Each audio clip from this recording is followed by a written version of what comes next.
the printing of my next model I'll be working on, which is a present for a friend for their birthday. So yes, this is the base part. Birthday party soon, and the theme of it, because it's 50, is Hawaii 5-0. Obvious reasons. So I'm making a present for him. This is it all printed out in 2 parts. So you got your surfboard, and then this is the bottom part of a Hawaiian dancer, and the flower lay on top. And the idea is it will be a wobbly jiggly sort of dancer. So I've used a part on the bottom, I've made a hole in the top. I will get a little spring to kind of join it in place, because at the moment it can do some very unnatural things, whereas I want to kind of limit the motion a bit. But the plan is just to start basing it today. So the base colour itself will be this sand colour, for obvious reasons, and also thematically it fits. But before I get to that, I just need to do some priming, which is really basic, boring stuff. I don't usually record it, but I thought I'd just do a few minutes of the process. At the moment I'm going through some Army Painter matte grey. Grey is the colour that I prefer to use for priming. So I'll put that aside, and I have a dedicated prime brush that doesn't do anything else. It's small and compact ahead, but it's not detailed. It's kind of all over the place and hairy, which is exactly what you want for detailed priming, I find. So you have to always think about what you're going to hold when you do stuff like this. So I'm going to hold the parts at the top. So therefore I'm just going to prime the bottom, let that dry, and then I'll hold the bottom and paint the top. So simple enough.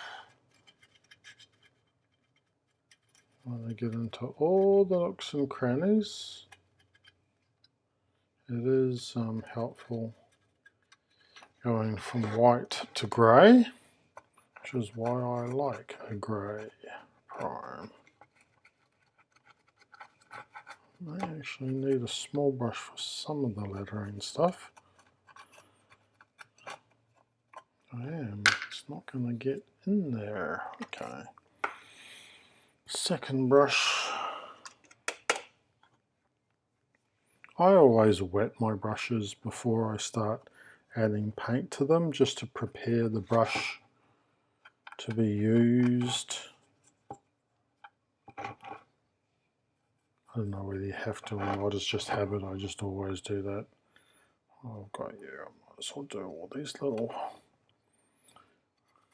tight circular parts.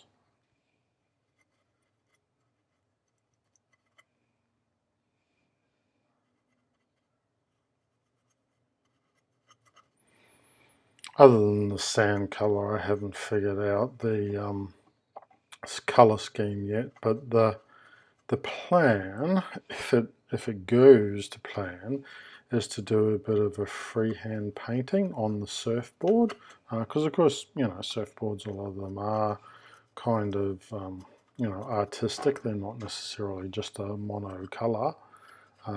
So yes, gonna see how we go on that. If it crashes and burns, well, so be it. I'll just give it a single colour, but yeah, at this stage that is the plan.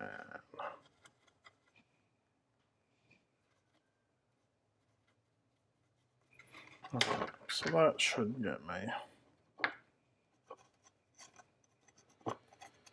close enough to all the detail. And I won't record this part for long, because I think it's a reasonably boring part of the painting process, just painting it all with a prime paint, but it is part of the process. The very first thing I do. So we should have that recorded. This is how my process starts.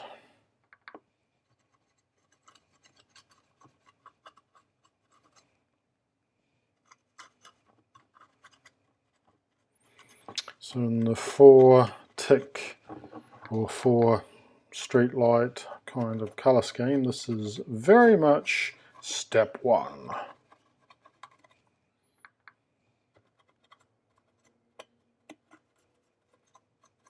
And so I didn't design the Hawaiian dancer myself, I just used AI tools to generate an image. Like I put in, you know, what I wanted, and AI spat out the image, and then I used another tool to convert it into 3D. The surfboard, I'm not going to worry about crediting the designer because there's like a dime a dozen of them. They're all for free on the Colts website. I downloaded this particular one. And then it's just a square base. I have given the square base a bit of a sand kind of wavy texture to it, but we'll see how we go. If it's too uniform and I don't like that, I do actually have textured effect stuff from Vallejo. Diorama FX Desert Sand. So we'll see how I go. That may be too uniform and not looking like what I want, so I may end up just putting a bit of this stuff on top, and this has got actual texture to it, hence the name. So it's not just a straight paint, it is some more, speaking of paint, yeah, it's an actual textured product, which has little bits in it, and you know it's, yeah, gives you the visual effect of sand. So we will see how we feel. The plan is to potentially use that, wouldn't use it on the sides, so treat it just like a basically military sort of model that I do in any of those games where the side of the base is a clean colour, which is what I always do. But then on the top you've got your flocking or your stone or your textured effects, whatever it may be.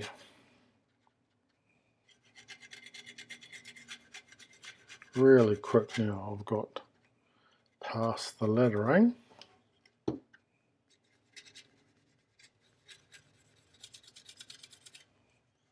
Some people talk about spray painting prime.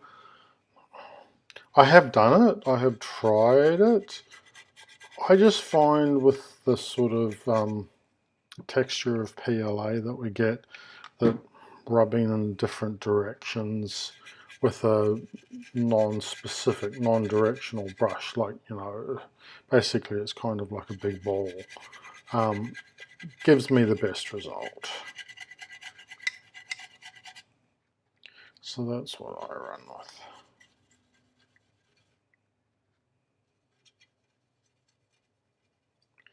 Anyway, I probably will leave it there because, like I say, it's not very exciting stuff, but that is starting to prime the next model.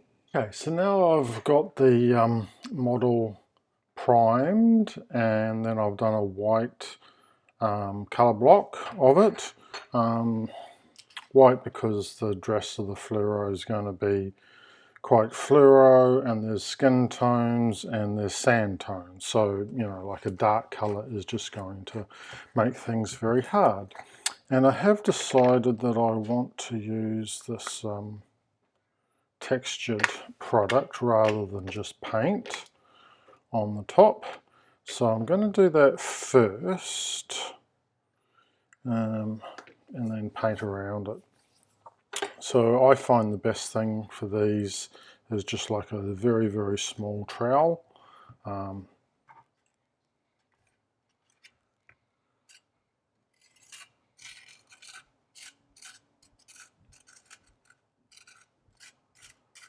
just kind of spread it out close to the edge.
when you're doing mud puddles, you tend to want to kind of raise it and like wave it, undulate it more, because, you know, uneven muddy surface. But sandy beaches are reasonably flat, so I'm not going to worry too much about that. Plus the base itself is moving a little bit, like waving a little bit. Careful around this text, although it's the back of the text, so in some respects you could say it's like the sand building up against the object, so it kind of, I don't mind that building up a bit in places.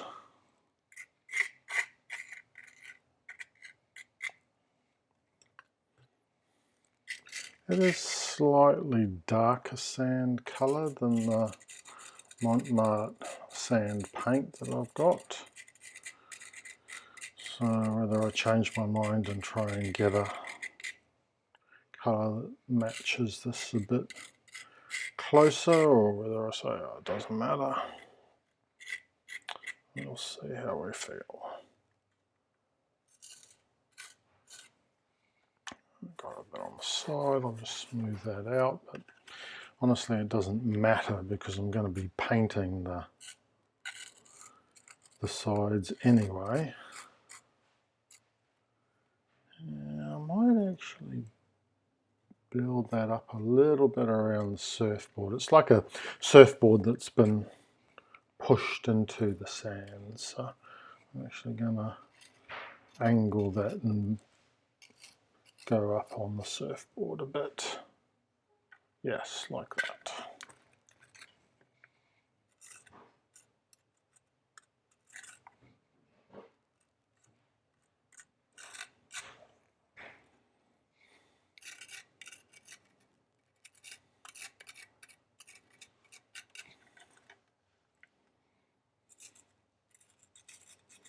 You only really see 1 foot of the dancer from the front. You see both feet from the back. It's just the way the design has come across.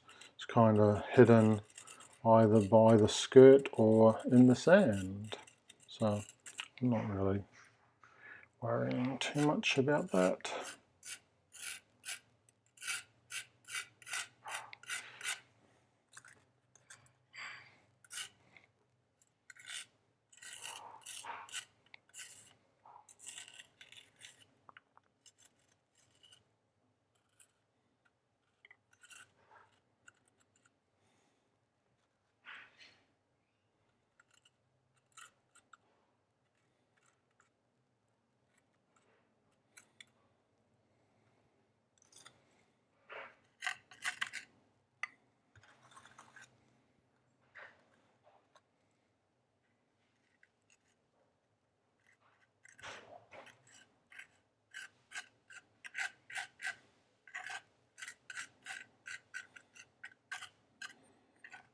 Okay, so now that I've covered it all, I'll just try and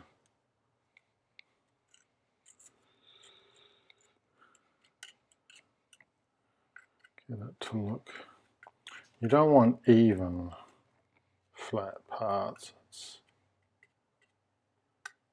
You know what would look good is even like little footprints maybe in it, but anyway, that's fine. I'm gonna leave it at that, as long as it's covered.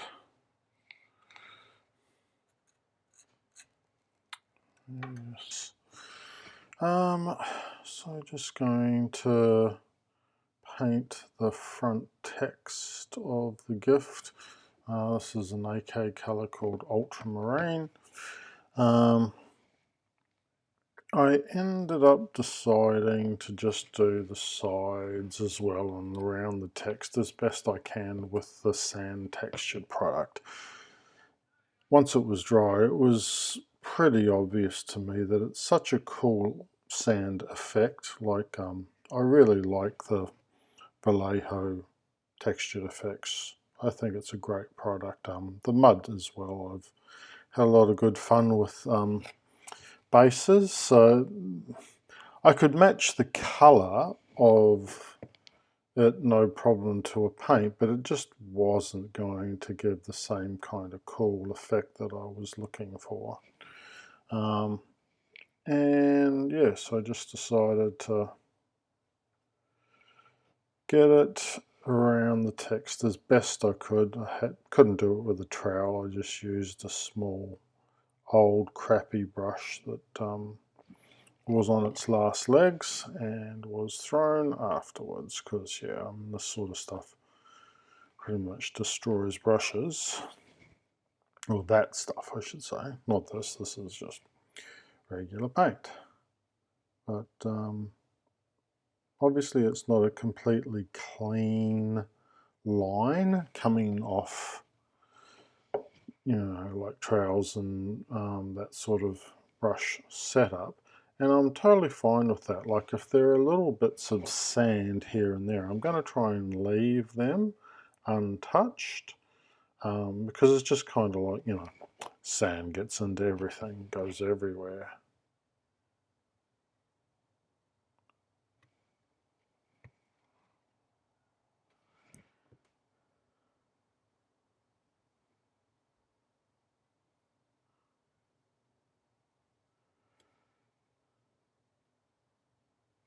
So, you know, beachside sort of Hawaii theme that it is, it was a pretty obvious choice to go for blue colouring, blue or green, to kind of represent water,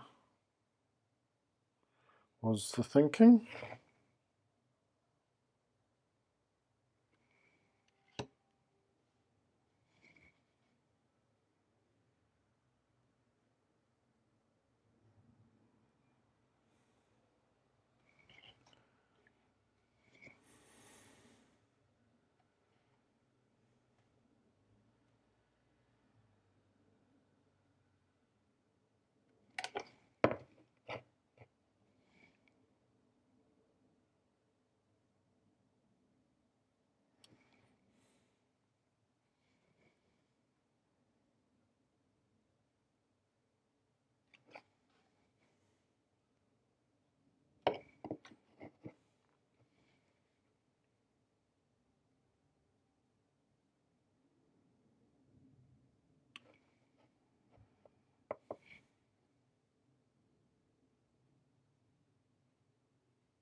I did a trip this morning to our local hardware outlet. Here in Australia we mainly go to a place called Bunnings, and I bought a spring, well, it was a 2-pack, and it cost me a small fortune, but hopefully that should make the wobble part of this model work.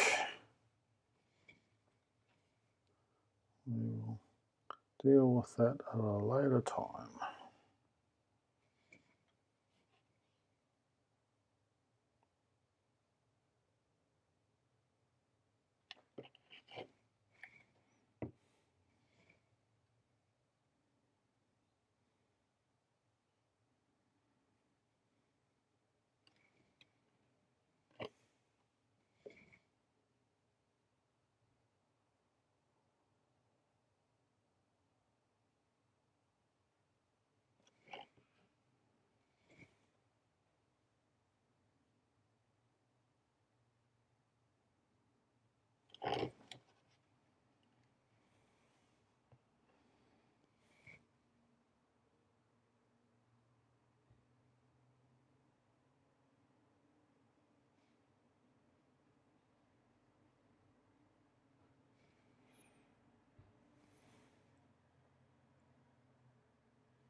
Okay, well I'll leave that there, but yeah, that gives you an idea of where we're going with this model, so I'll paint out the rest of the text. But so we're going to do some skin in basic skin tone for our Hawaiian dancer.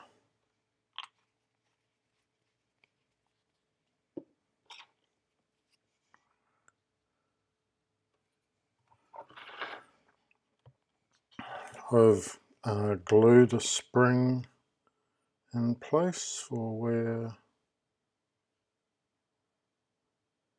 it should go, but I'll do the top part or get it all painted before I attach it. It'll be easier to keep them separate for now.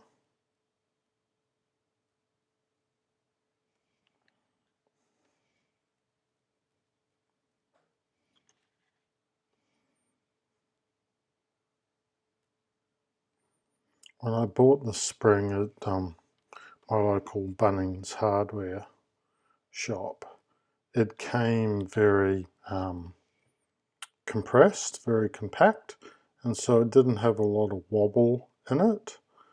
So what I've done is I've actually got 2 pliers and I've stretched the spring to give it a lot more wobble, to make it a lot less close together. So hopefully that shall give the kind of result that I'm looking for.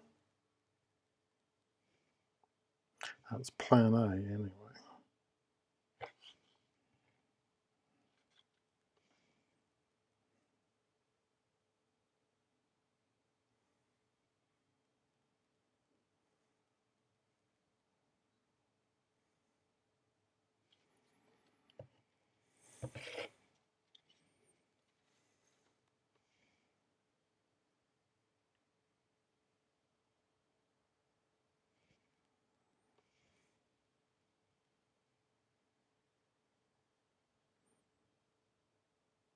So I'm thinking to do the flowers in like maybe a blue and a purple, so like darker sort of colours, but the idea for the dress is going to be very light fluorescent sort of colours. So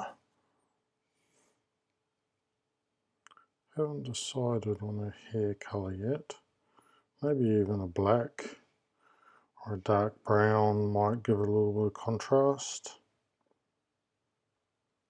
to a blonde. Blonde would also work. It's bright colours. I guess any colour really would work as long as it's a hair colour, but give that some thought.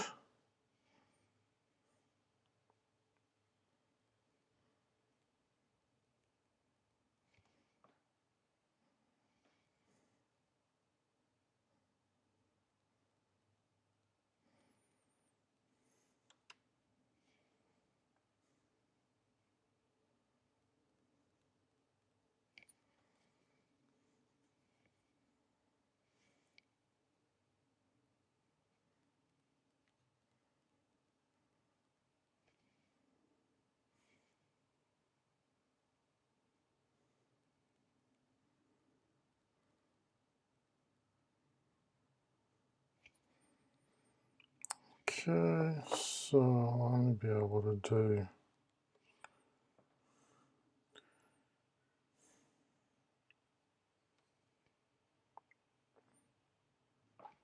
maybe I can leave a little bit of that as cloth. It goes around.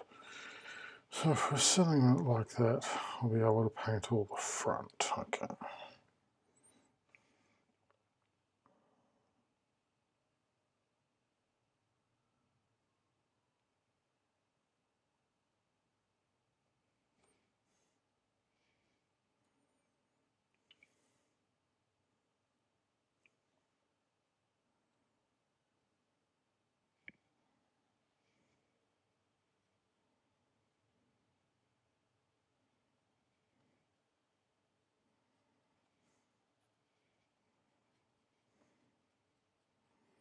The fingers are not perfectly formed.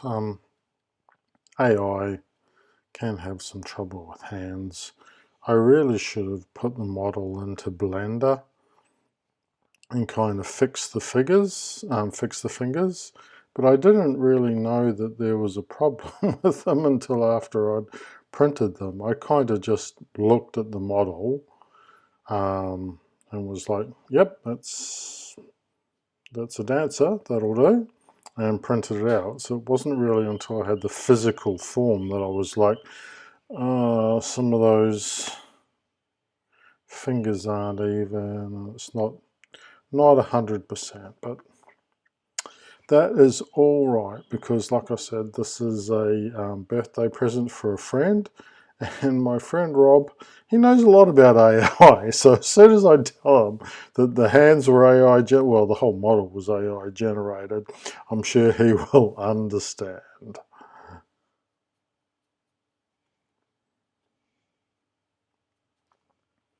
It's like, yep, AI doing its thing.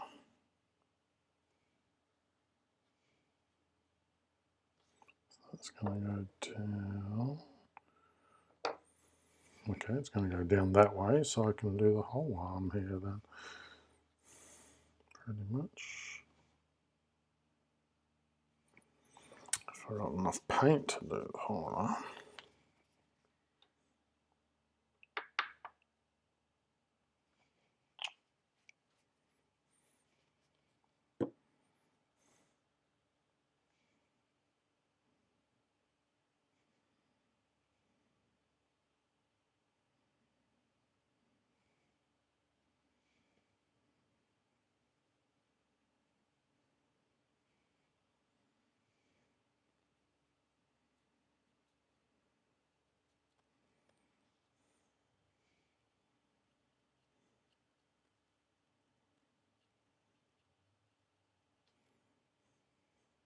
It's kind of meant to be dancing, sort of hand posed like a traditional kind of dance.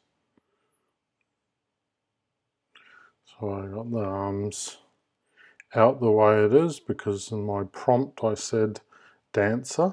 So I assume that that's why the hands are the way they are.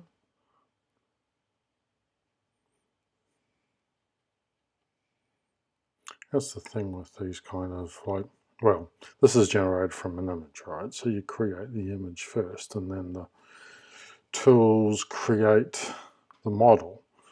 But your image is only as good as your prompt to create the image. So you put in your prompt and you say what you want.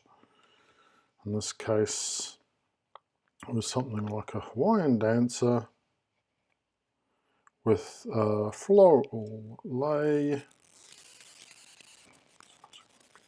So I can do that. And a bright coloured skirt. Now, of course, when it prints out, you don't see a bright coloured skirt. That'll just be for the painting. But the actual image that it created did have a nice bright coloured skirt. So it's pretty close to what I wanted. Alright, so she's got some skin tone now, which is nice. And I will let that dry, then I'll do the bit that I can't do. I guess, hang on, why don't you just put it like that? Duh. Then you can do the whole arm. Still need more.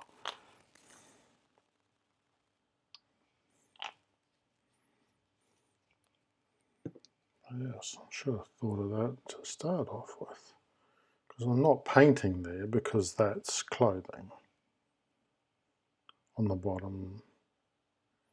So that means I can do all the skin, let that dry, and then move on. So that's nice. Ah, and I touched the face when I did that, so. Finished with the base of this model. Now, usually I just move on and start painting the other areas, but what I'm going to do is varnish with my Vallejo matte varnish there. And the reason why I'm going to do that is a couple of reasons. The first is if I do accidentally put paint on the textured effect, hope you can't hear that, my printer's doing some tests. If I do accidentally put paint or something else that shouldn't be here on it, then hopefully that will make it a bit easier to clean and just kind of give it the protection which it's intended to do in the first place. So So that's, you know, cool. But also the main reason why I want to do this now is because it is still slightly pliable, the textured effect, and like you can press it and move it and stuff. And I just want to kind of firm it up a bit before I move on to other things. So I think giving it this protective coat should hopefully achieve that. It's not going to hurt, so get this all varnish protected and then we'll move on to the other painting. I purposely have got some sand on the text. It's not, you know, like pristine, and that's on purpose because like the old Star Wars saying, sand, it gets into everything. And that was certainly the experience that I had growing up as well. In my scuba diving days, I was always around beaches, and especially with your dive gear, sand would get into everything.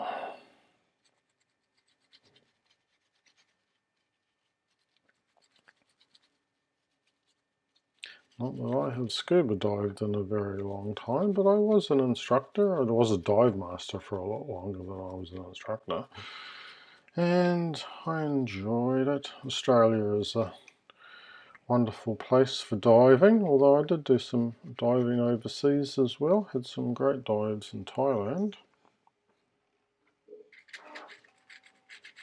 Actually stayed like a package deal where I stayed on a dive boat and ate on it and slept on it, and they took care of all the diving gear, filled up your tanks and all that. That was an absolute wonderful holiday, especially having been a dive master in the past. You know the other side of that, having to look after people, and you're like, hey, I get a bit of pampering myself. We're going to start working on the surfboard now. The primary three colours for the mermaid on the surfboard are going to be model colour dark flash. For the hair will be AK deep red, and for the bottom mermaidy part of the mermaid it's going to be AK dark green. So I'm going to start with the fleshy tones. So I've kind of penciled out a rough shape for the colour block, so this will just, let's get a reasonably fine brush. This is going to be a starting point for the painting.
There's no depth to the model, of course, that will all come later. With, I'll probably end up doing like a, maybe not a wet palette, but I'll definitely be blending these colours to lighter versions and darker versions and building that up just to try and get a little bit of depth to the model. So I'll see how that all goes. I don't do a lot of freehand work like this, but on the odd occasion you want to, like with sci-fi models, sometimes you want to have like a cape or a banner. You want to do a little bit of freehand, so it's definitely something that you want to know how to do. It's a much darker skin than the dancer's skin as well. Yes, the mermaid being a creature that lives under the sea in the ocean a lot, be a lot more exposed to sun and things like that. Okay, so that's the skin tone done. We'll let that dry and then we'll do some of the other colours. Red colour blocking, sort of colour blocking. I mean, it is the actual colour that I'm going to be using, so in a sense it's detail painting, but when you first put it down, it's not detail. Okay, so we want to go around the head.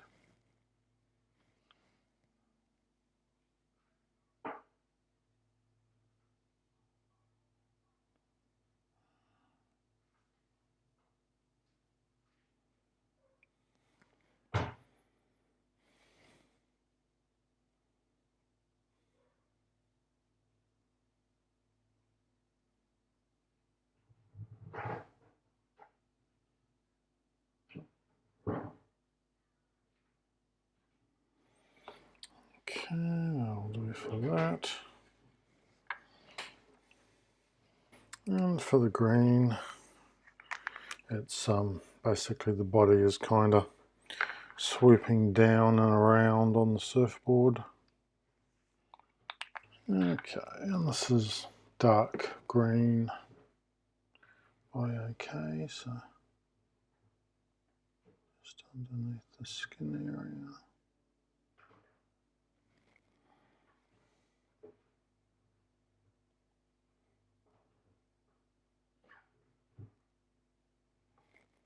I did a few AI test images for mermaids, as you do. Pretty much everything starts with an AI these days. Gives you an image of colour palette as well.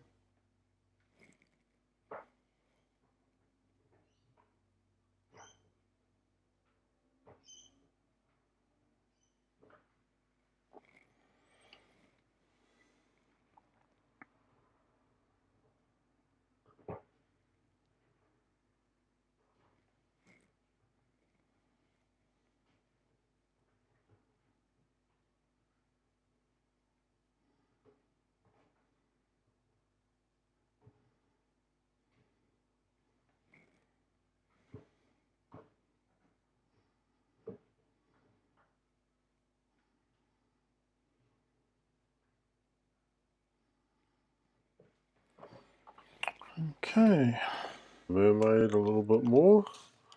So what I'm going to do is do a bit of a blend in parts between the mermaid skin, which is, we've started on dark green with the colour block, and I've also got light green now, which I'm going to do as the light colour, obviously, and then I'm going to kind of come up with an intermediate colour between the two, but we'll do some light green first off.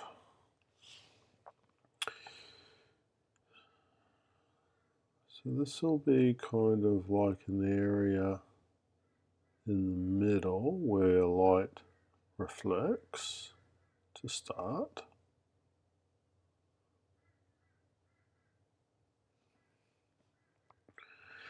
and the outer edge.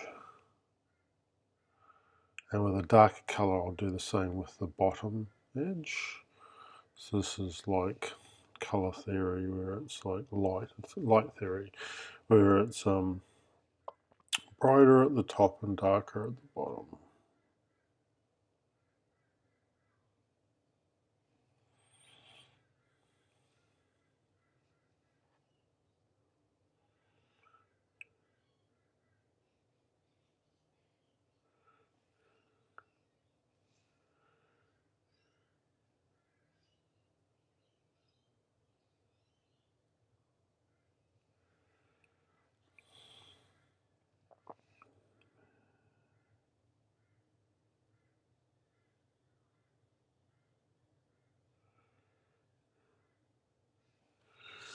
Okay, so now what I'm going to do is grab a bit of the,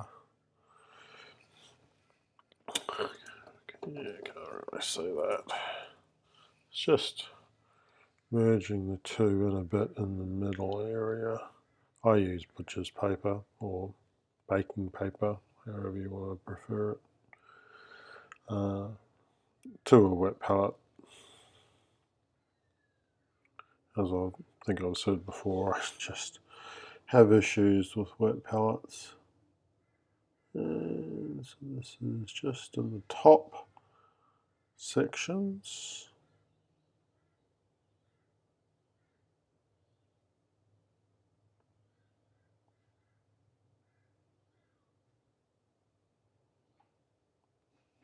Okay,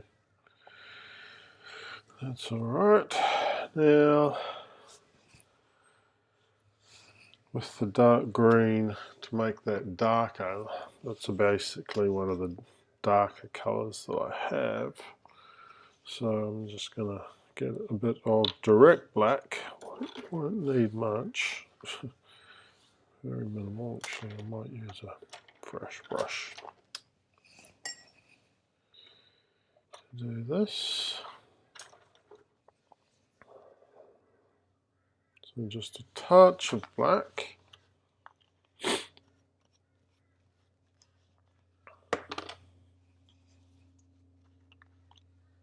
Add a little bit more dark green there, and then I'll blend that in.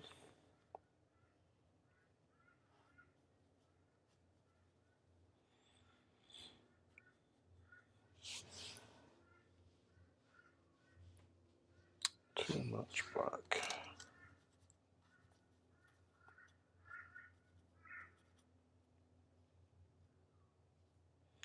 There we go, that's better. So it's a really dark green, which is what you want. There's little bits of black still on the brush, so I'm going to clean the brush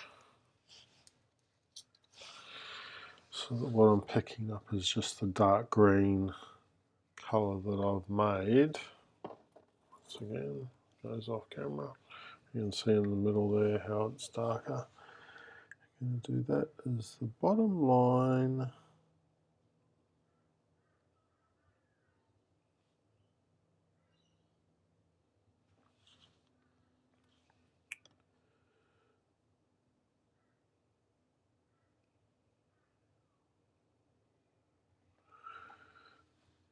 Yep, that's actually pretty good. I'm happy with that. And then once again, just little lines and shadows, but just in the bottom half now. So the light green we did in the top half and the dark in the bottom half. So it just should add a little bit of depth. I'm not going to do it right on the tip though, because what I'm going to do on the tips is like it's almost getting to a white. So go the other way to like indicating that it's thin in that part, I guess. So we'll go back, well, we might as well do that with the light.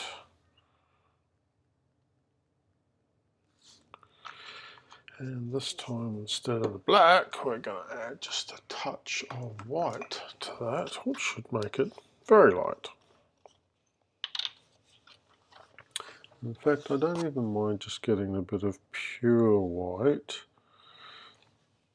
in parts right down the bottom, like maybe even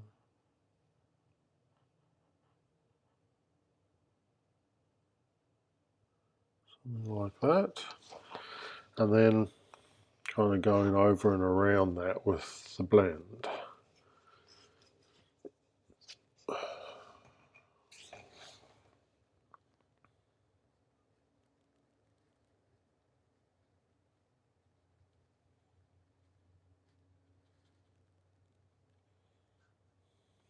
Yep.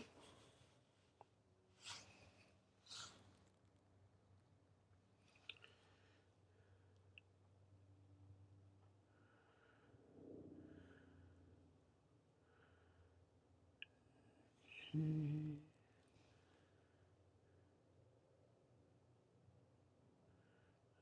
might even go over some of this darker stuff, right just at the tip and the bottom though, just because I don't want it to be too dark down there. Like I say, we're going more for like it's sort of transparent. And so now I'm just kind of dabbing it on the white that I've just put down, even though it's wet, it's new white. I'm just kind of going to blend that green into it a bit. Okay, so the idea is that there we go, the highlights are better. Gives a little bit of depth dimension to the body. So the middle we've got like the light reflecting on the curve, and then we've got lighter on top and darker on bottom. So on the skirt now, the main color is going to be a yellow color. But I'm also going to add blue and green tinges to it. Now I'm doing all three in Vallejo Game Color transparents, like fluoro colors. So they should be really poppy and bright, but fluoro colors are also reasonably thin. So hence why it's all white underneath. I gave it a Montmartre white first, and then I've gone over that with a Vallejo white. It's just called white. But anyway, so the idea with the blue and the green is it's going to be like long wavy strips going down the skirt is the idea. So I'm gonna do that stuff first, maybe a couple of coats, we'll see how we go, but once I'm happy with that, then yellow will go over everything, the whole lot. But because it's going to be a fluoro yellow, and yellow is lighter than the green and blue, you will see the green and the blue still from through the yellow.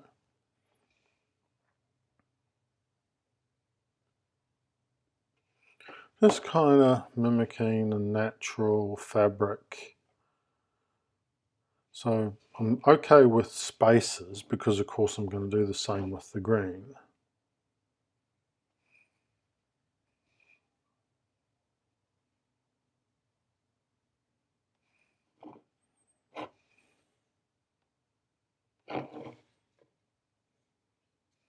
And I definitely want non-uniformity. So, you know, uniformity is it's all same length and shapes and all that, whereas I don't want any of that because it's trying to mirror a more natural product.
Okay, so that's the front of the blue done, and I'll probably leave it there. I'll do the back, do the whole all the way around, and then I'll come back when I start on the green. Done our blue wavy lines, so now let's do some green.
Haven't done the feet yet. I'll wait until I've done the dress. I was a bit concerned about burying the feet in other colours, so I thought, oh, I'll leave that to last.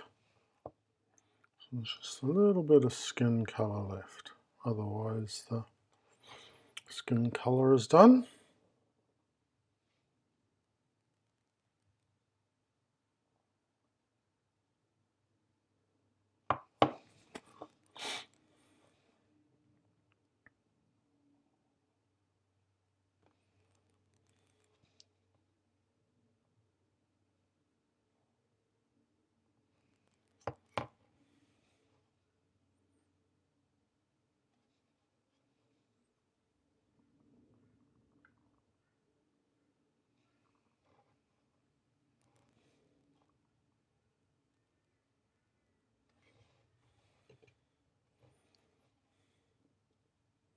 I thought I might have overdone it with the blue, like, oh, so much of it is blue. But then when you start painting, you find spaces and there's lots of room for green.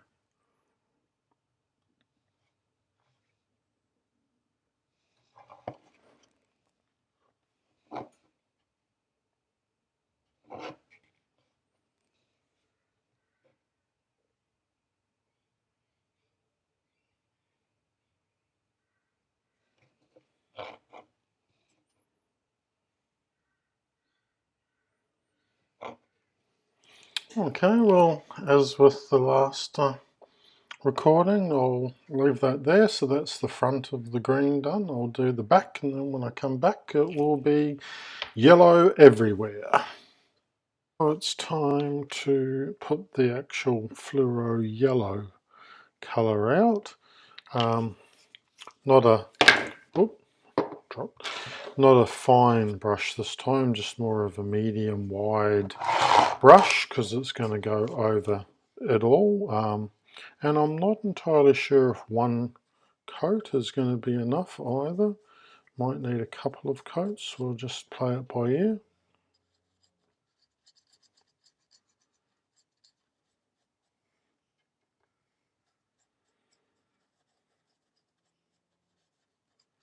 Yes, you can see how you can still very clearly see the blue and green behind the yellow, so it's not like it masks it because it's, you know, very close to a white sort of colour. But in combination kind of gives the effect that I am looking for.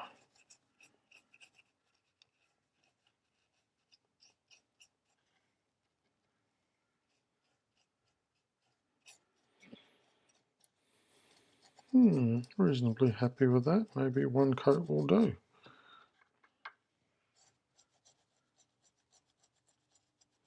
It's the benefit of having done several white undercoats. The more prep you do with your white, the less work you need to do to get the kind of bright looking effect, if that makes sense.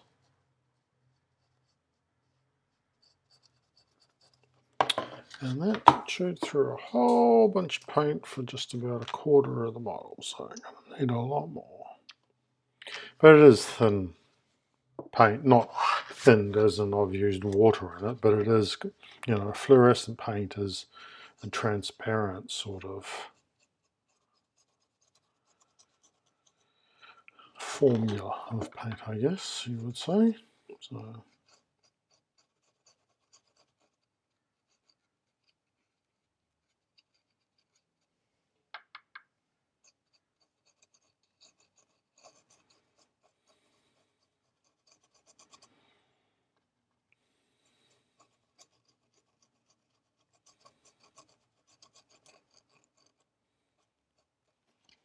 alright, so you can finally get a sense for what that is going to look like when it's completed.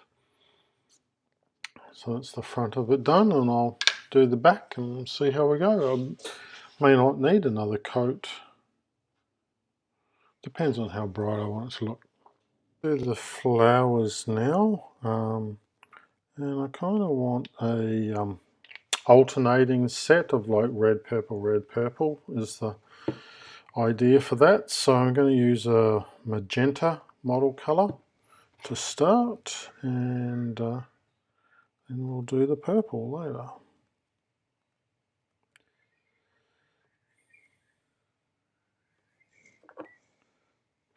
So there's no real definition in the model, like it's a necklace of, so basically I'm just going to create an area.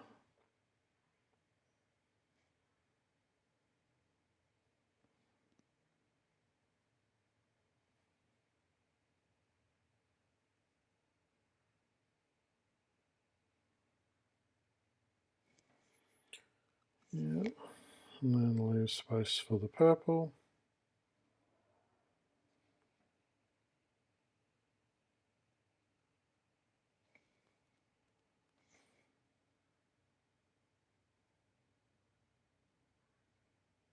And this red, it is a very kind of almost purpley tone of red as well. So kind of give the theme of the lei. I think that is what they call the floral necklace.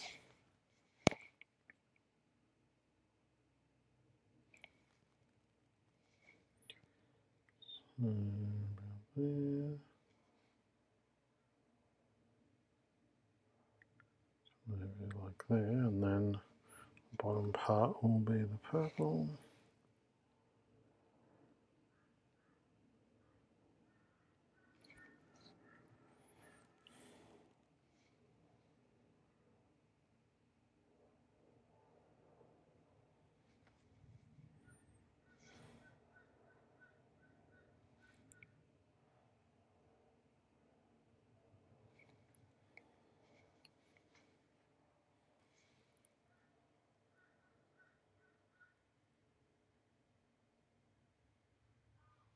Yeah.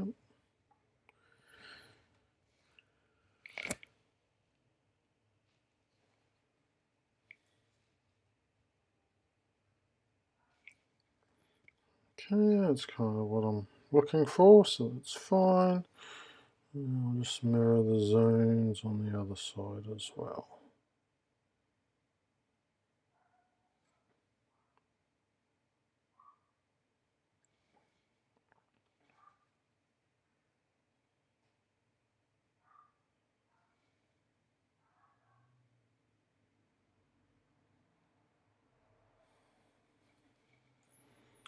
And once that's all dried, I'll be able to start work on the hair, which I think will be a dark brown sort of colour. I don't want to go black, I don't think. I could even go black, but probably a dark browns. That was my first thoughts anyway, so I tend to kind of stick with my first idea impression unless, you know, evidence is that something is going to work much better. Well then, you know, you don't want to be rigid about these things. I'm happy to change it, but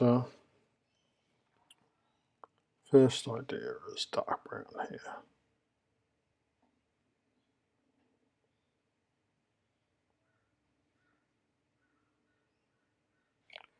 Okay.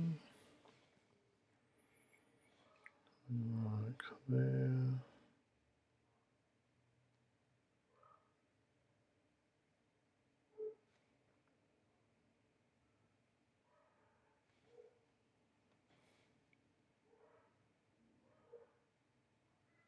Because I'm not using fluoro colours, technically it didn't need to all be white, but I just did the whole thing in white.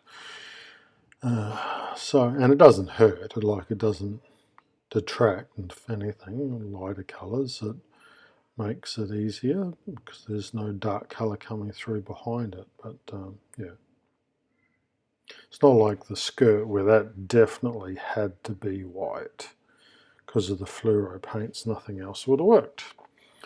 Alrighty, so that's the magenta flowers. So I'll let them dry, and then I will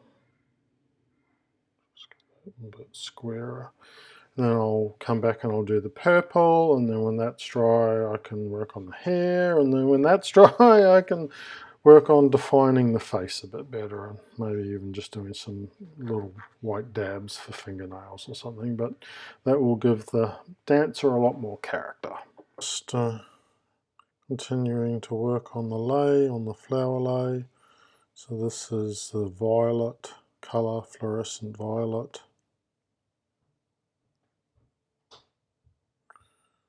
So once again, because it's fluorescent, it's not such a thick paint, so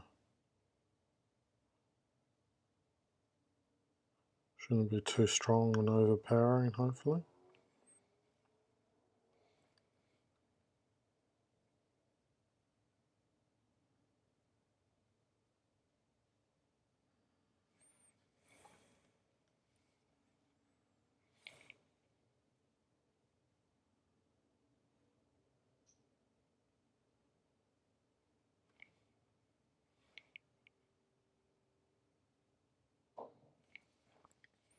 Well, the combination goes quite well together of the two different colours. I did think about doing a blue, maybe, but thought, given the theme, colour palette and theme of the whole model, I thought that might be a bit much because I've got green tones and it's yellow as well, but I thought, well, stick to the red. Reddy purple.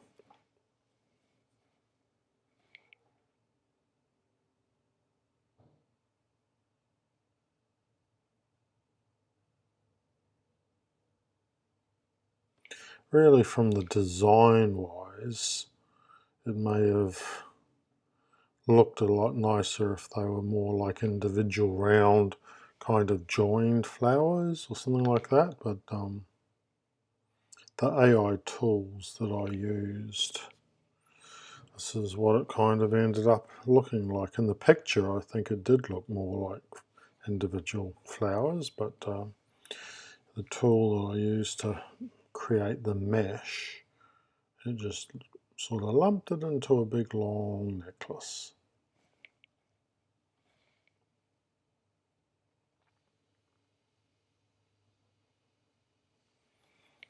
And unfortunately, it's a thing with AI still until it all gets perfected, that it can do janky things with the hands, and this poor dancer definitely does have a little bit of issues with some of the hand placement, which I didn't really spend enough time on because I didn't really do much with this in Blender, because I was more concerned when I had it in Blender with creating the holes and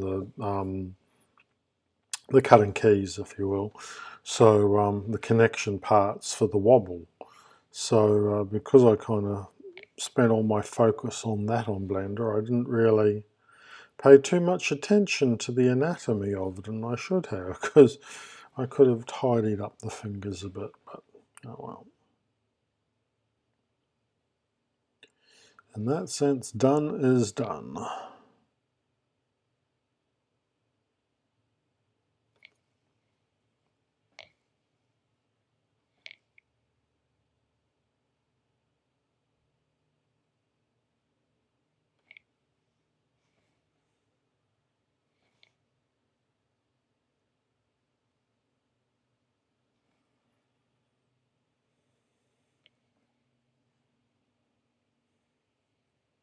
Okay, so that's the fluoro violet added.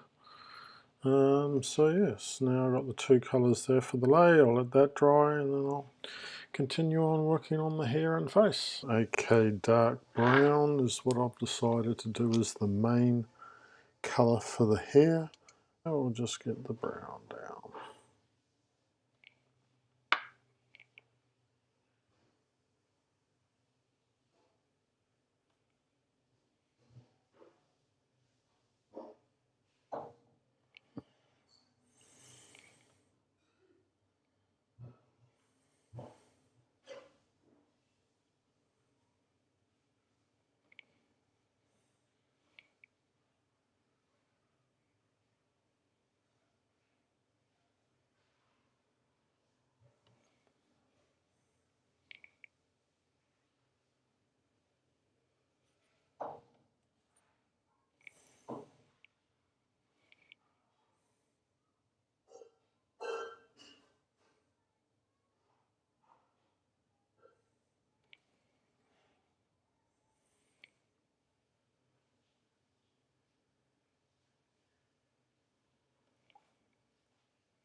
Just work my way around the edges first.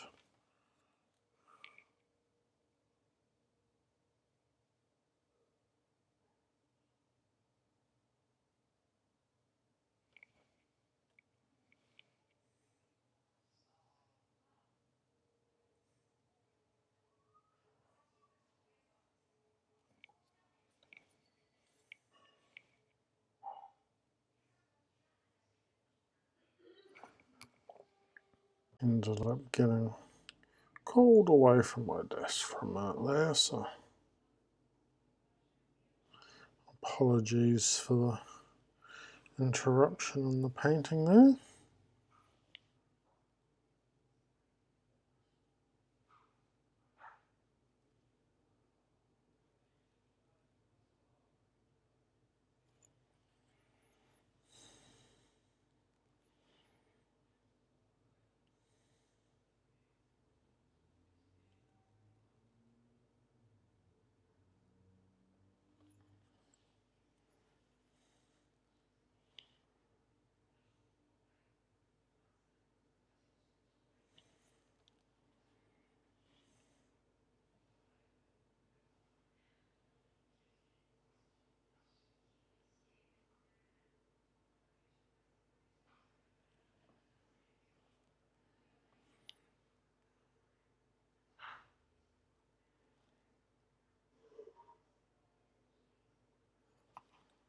Hmm.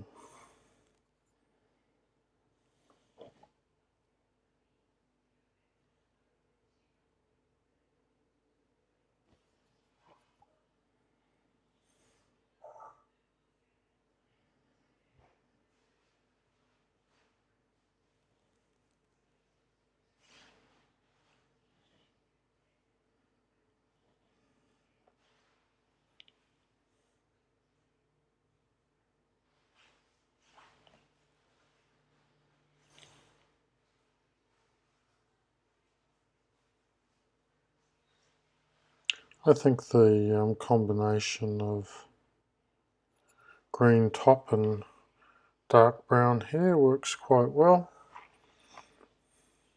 Red wouldn't work, like, because there's so much red with the a little bit with the flowers, but also with the hair of the mermaid. Apologies for the busy background, but this is just showing off the finished Hawaiian dancer. Very happy with how she's turned out. I just need to work on the surfboard mermaid a bit more. The green body part is basically done, but just need to finish off the upper part of it. But yeah, the present is coming along nicely, and I'm finally happy with how the Hawaiian dancer looks. I would jiggle her and show you that that part works, but it's all pretty wet paint all over the place at the moment, so I'm not going to do that. But yeah, is finished. I can concentrate on the surfboard mermaid and hopefully get that finished off today, because I'm giving the present tonight, so it's all kind of come to a head.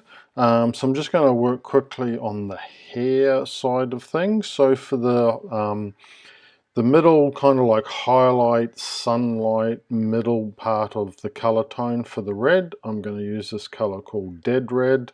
I've already got the deep red down as the sort of like base background color. So this will be the like lighting highlights, so the top and the middle. And also for some of the darker, deeper areas, we'll transition into this model color actual red is all it's called. But yeah, those are the sort of three colors that we'll go to. So the deep is, yeah, that, you've got your light and your dark basically. So it's a very small area, so won't need a lot of paint. Might be a smaller brush than that one though. Not happy with any of those. What do we got over here? I think you look to be about right.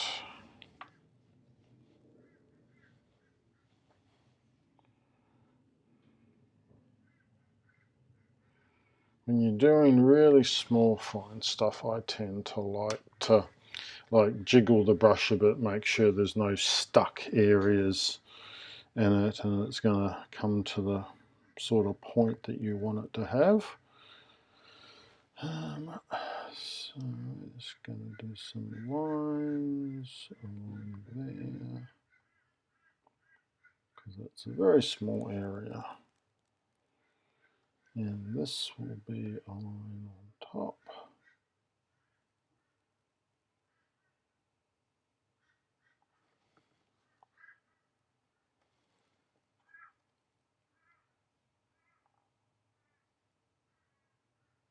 Yep. And so at the end, probably put a little bit of white. So little, I'm just going to use the cap of the paintbrush, like it doesn't need much at all, with a very, very fine brush. I'm going to show edges. Yep, that's all it needs. And then immediately, well, that's still wet, and with the wet red, kind of merge the colours into that. So this is my red brush that I've just been doing the red with. I'm just going to kind of go in on the white.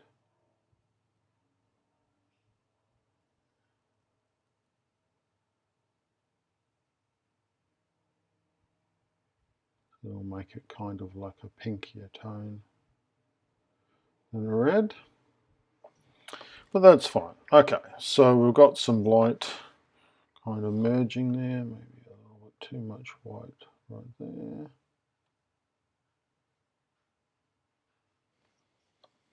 And we'll go for the dark,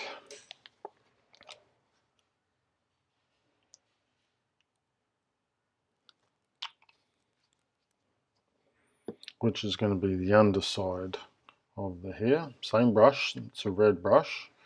Just going to kind of Clean it off for the most part, but not worry too much about cleaning it off. And so we're going to go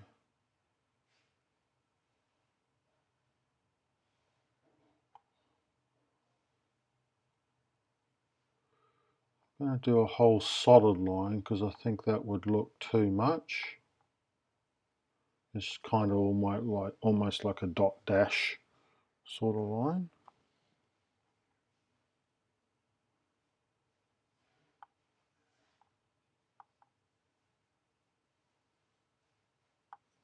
Yep, that's kind of like the effect I'm looking for.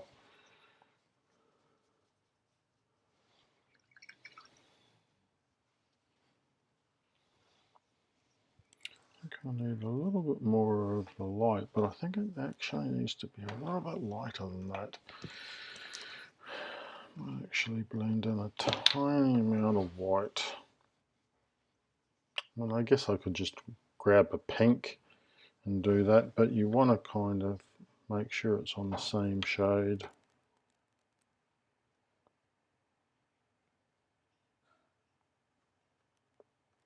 Yes, that's much more pinky.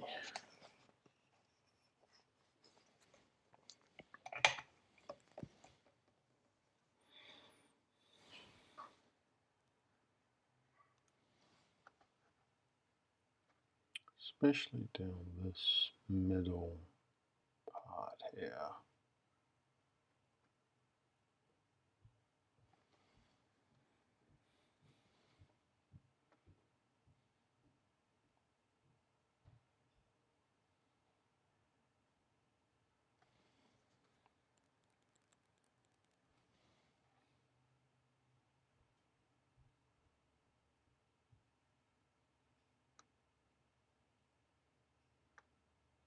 The whole idea being you want to kind of make it look more like a textured surface. You don't want it to just look like one color flat. It just looks very flat, and you want to kind of add a bit of depth and a bit of interest to it. Bit of an extra dimension. Let's try and curve that out a bit better. It was a little bit sharp. Okay, so that is the red here. I've already got the eye placement. I did that. Make sure I was happy with that. So now we'll move on to the skin. Slight executive decision there. I'd realised that as soon as I'd created basically a pink anyway, I thought, oh, that'll actually work well for the lips. So I hadn't really actually put lips on the dancer yet. I'm denied about what I do there, but I thought, why not pink lipstick lips? So I tried it and seemed to work really well, so happy with that. And so I've also put the same pink colour on the lips on the mermaid. So anyway, moving on to the skin. So what we've already got there is model colour dark flesh. That's our basic colour for the mermaid. For the light colour, I thought I'll go for the basic skin tone, which is actually the colour that we've used on the dancer. So her mermaid's main colour is this darker version, but it makes sense that the light will be the basic skin colour. And for the dark kind of tone, I thought this orange brown would work well. But once again, won't need much of that at all. It's definitely a less is more. That's kind of like more the underside of the chest and back area of the body. So I'll put some of these, actually I might put the dark on the left hand side. A little dab will do you. Main skin color is that. And so that's our dark and our light shades, and in the middle is the actual skin tone that we have used already. Okay, so I might actually do the dark areas first because there's not a lot of that.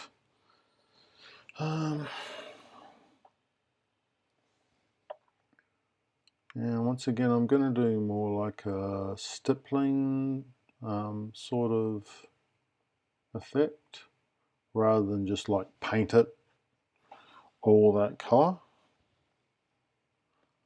And on this I'm just going to do like dot dash sort of.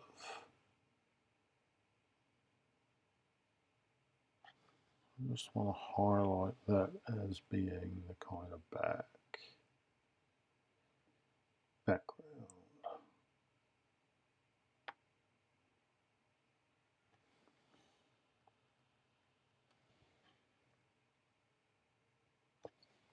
Yep.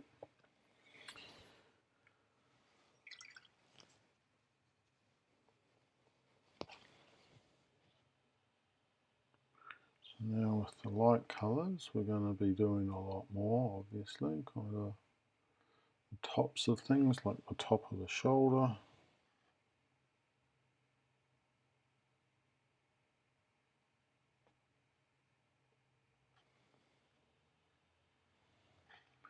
And like the middle of the arm.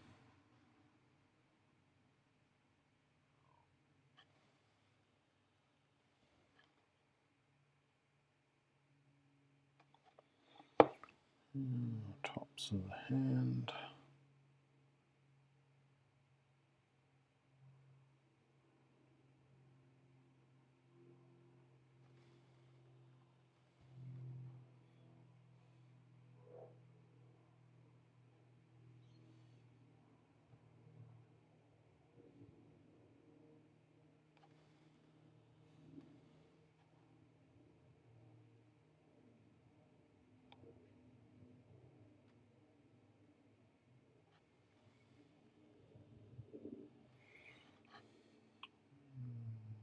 And here, the top.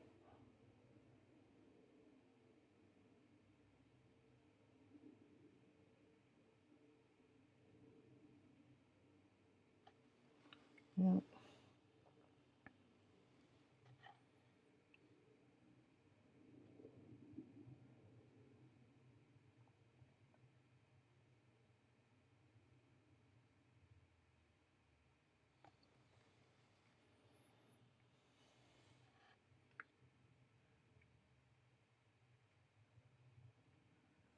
Same top of the head, obviously that's where it's going to get most light. So once again, just like stippling sort of effect.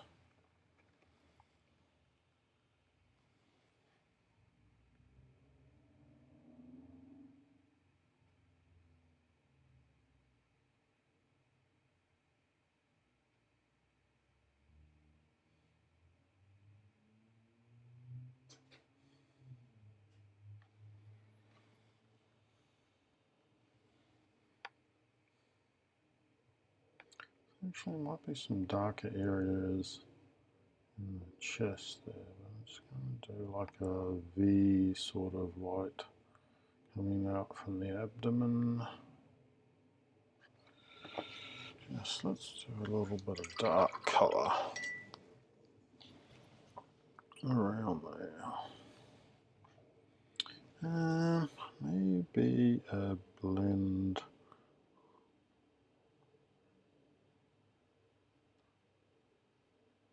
with a little bit of the skin colour. So just a little bit darker, but blended darker. I think will work there. Give it a little bit of definition so it's kind of like under the chest.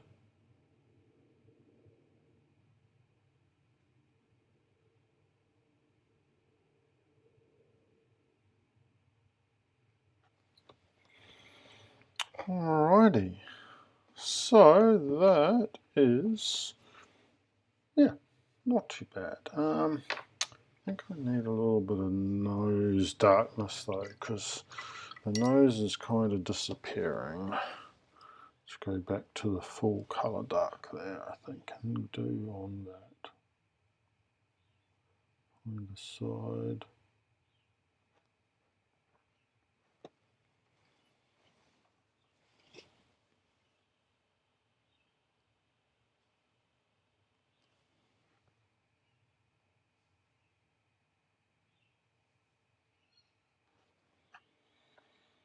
Yep, alrighty. So what's left is the bra. So I'll need to get some darker blues. I'll sort out my colours there and come back. Tiny colours required. So Ducat Blue is the main base colour of the bra that's already down there. So for the dark area, I'll use the tiniest amount I can get out of the bottle of ultramarine. And for the lighter top kind of areas, I'll use sky blue. So just a little bit.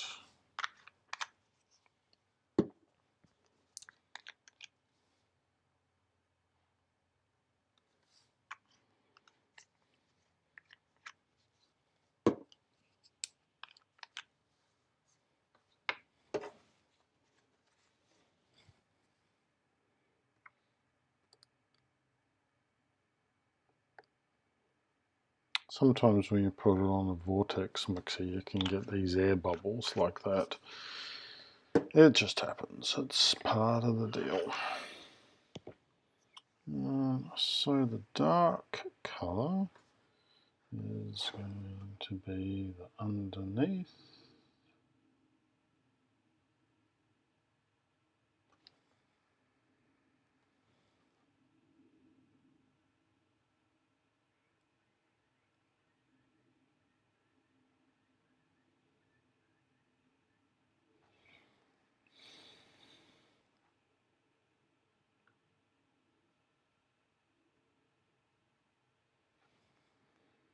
A few stippling dots, but just in the bottom section.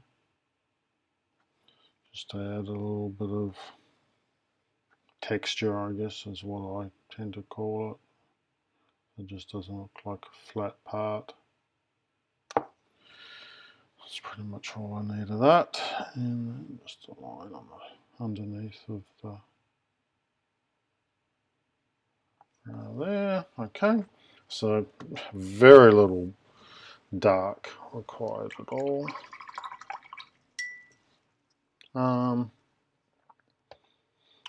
Guess I could add some texture to the actual bra itself, like if it had a cup or a line or something. I don't know. Probably easiest to just keep it simple. So I'm going to do a top line for light area.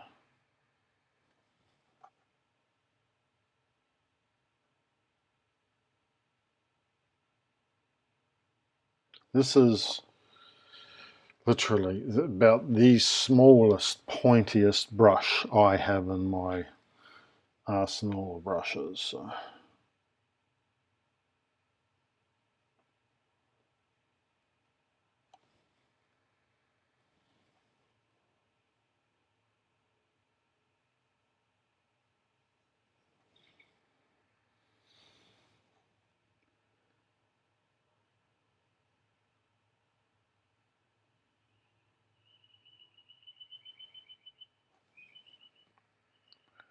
So a line at the very, very top and then kind of stippling in the top half.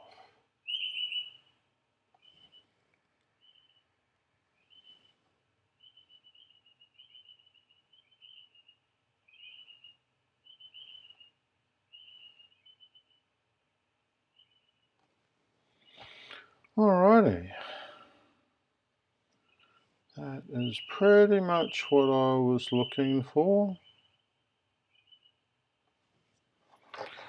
So I'm reasonably happy with how that has turned out. Hopefully the person that it's going to will like their present, but yeah, I'll take some more detailed close-up videos now with my iPhone and take some photos, but that is pretty much done.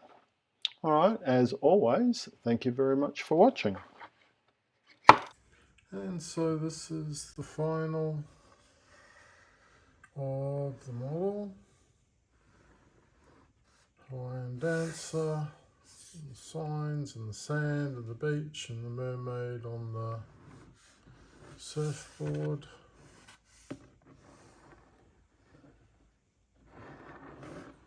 And she is a jiggly model with her spring.